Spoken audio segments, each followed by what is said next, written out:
ಎಲ್ಲರಿಗೂ ನಮಸ್ತೆ. Aroma of Coorg ಚಾನಲ್ಗೆ ಸ್ವಾಗತ. ಇವತ್ತು ನಾನು ಡಿಫ್ರೆಂಟಾಗಿ ಹಾಗೆ ಈಸಿಯಾಗಿ ಕಾಯಿ ದೋಸೆ ಅಥವಾ ಖಾರ ದೋಸೆ ಮಾಡೋದು ಹೇಗೆ ಅಂತ ತೋರಿಸ್ಕೊಡ್ತಾ ಇದ್ದೀನಿ.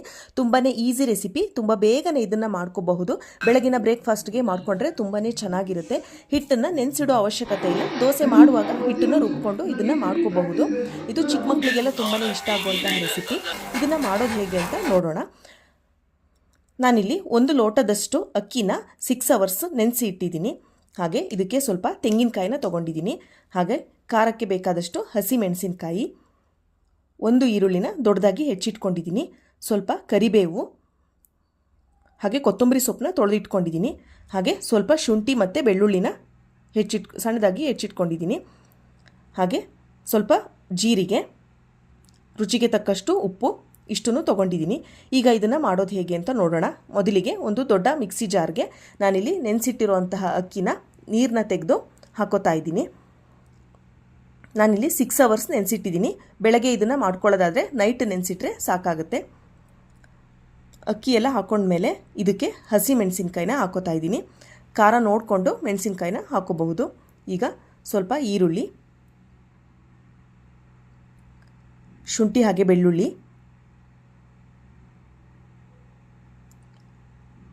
ಕೊತ್ತಂಬರಿ ಸೊಪ್ಪು, ಕರಿಬೇವು, ತೆಂಗಿನಕಾಯಿ, ಜೀರಿಗೆ ಹಾಗೆ ರುಚಿಗೆ ತಕ್ಕಷ್ಟು ಉಪ್ಪು, ಇಷ್ಟನ್ನು ಹಾಕಿ ಮಿಕ್ಸಿ ಮಾಡ್ಕೊಳ್ಳೋಣ. ಫಸ್ಟಿಗೆ ನೀರು ಸೇರಿಸಬಾರ್ದು, ಹಾಗೆಯೇ ಇದನ್ನು ಮಿಕ್ಸಿ ಮಾಡ್ಕೋಬೇಕಾಗುತ್ತೆ. ಆಮೇಲೆ ಸ್ವಲ್ಪ ನೀರು ಸೇರಿಸ್ಕೊಂಡು ರುಬ್ಕೋಬಹುದು. ನೋಡಿ, ಈಗ ಇಷ್ಟಾಗಿದೆ. ನಾನಿಲ್ಲಿ ನೀರು ಸೇರಿಸ್ಕೊಂಡಿಲ್ಲ, ಹಾಗೆ ಇದನ್ನು ರುಬ್ಕೊಂಡಿದ್ದೀನಿ. ಇದು ನುಣ್ಣಗೆ ಆಗೋವರೆಗೂ ರುಬ್ಕೋಬೇಕಾಗುತ್ತೆ. ಫಸ್ಟಿಗೆ ನೀರು ಜಾಸ್ತಿ ಸೇರಿಸಿದ್ರೆ ಇದು ನುಣ್ಣಗೆ ಆಗಲ್ಲ. ಹಾಗಾಗಿ ನಾನು ಫಸ್ಟಿಗೆ ಮಿಕ್ಸಿ ಮಾಡಿಕೊಂಡು ಆಮೇಲೆ ಸ್ವಲ್ಪ ನೀರು ಸೇರಿಸ್ಕೋತಾ ಇದ್ದೀನಿ. ಈಗ ಇದನ್ನು ಚೆನ್ನಾಗಿ ಎಷ್ಟು ಸಾಧ್ಯನೋ ಅಷ್ಟು ನುಣ್ಣಗೆ ರುಬ್ಕೋಬೇಕಾಗುತ್ತೆ. ನೋಡಿ, ಈಗ ಇದು ಚೆನ್ನಾಗಿ ನುಣ್ಣಗೆ ಆಗಿದೆ. ತುಂಬ ಕಡಿಮೆ ಇಂಗ್ರೀಡಿಯೆಂಟ್ಸ್ನ ಯೂಸ್ ಮಾಡಿಕೊಂಡು ತುಂಬ ಬೇಗನೆ ಇದನ್ನು ಮಾಡ್ಕೋಬಹುದು. ಟೇಸ್ಟ್ ಕೂಡ ತುಂಬ ಚೆನ್ನಾಗಿರುತ್ತೆ, ಹಾಗೆ ತುಂಬ ಡಿಫ್ರೆಂಟಾಗಿ ಇರುತ್ತೆ. ಈಗ ಇದನ್ನು ಒಂದು ಪಾತ್ರೆಗೆ ಹಾಕ್ಕೊಳ್ಳೋಣ.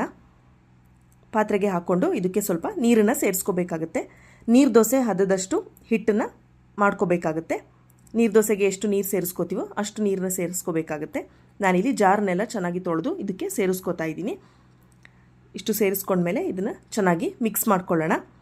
ರವೆ ದೋಸೆ ಅಥವಾ ನೀರು ದೋಸೆನ ಹೇಗೆ ಮಾಡ್ಕೋತೀವಿ ಅದೇ ರೀತಿ ಇದನ್ನು ಮಾಡ್ಕೋಬೇಕಾಗುತ್ತೆ. ನಾರ್ಮಲ್ ದೋಸೆ ಹಿಟ್ಟಿನ ಹದಕ್ಕೆ ಹಿಟ್ಟನ್ನು ಮಾಡ್ಕೊಳ್ಳೋದು ಬೇಡ. ಈ ಥರ ಸ್ವಲ್ಪ ತೆಳುವಾಗಿ ಮಾಡಿಕೊಂಡ್ರೆ ಸಾಕಾಗುತ್ತೆ. ಈಗ ತವಾನ ಕಾಯೋಕ್ಕೆ ಇಟ್ಕೊಂಡು ಚೆನ್ನಾಗಿ ಕಾಯ್ದ ಮೇಲೆ ಇದಕ್ಕೆ ಈ ದೋಸೆನೆಲ್ಲ ಹಾಕ್ಕೊಳ್ಳೋಣ. ಈ ಥರ ಚೆನ್ನಾಗಿ ಸ್ಪ್ರೆಡ್ ಮಾಡಿಕೊಂಡು ಇದಕ್ಕೆ ಎಣ್ಣೆ ಹಾಕ್ಕೊಂಡು 2 ಸೈಡು ಚೆನ್ನಾಗಿ ಬೇಯಿಸ್ಕೋಬೋದು. ಸ್ವಲ್ಪ ರೋಸ್ಟ್ ಇಷ್ಟಪಡೋರಾದರೆ ಚೆನ್ನಾಗಿ ಇದನ್ನ ರೋಸ್ಟ್ ಮಾಡಿಕೊಂಡು ತಿನ್ಬಹುದು. ಇಲ್ಲ ಅಂದರೆ ಸ್ವಲ್ಪ ಬೇಗನೆ ಇದನ್ನು ತಕ್ಕೋಬಹುದು. ಈಗ ಇದು ಬೆಂದಿದೆ.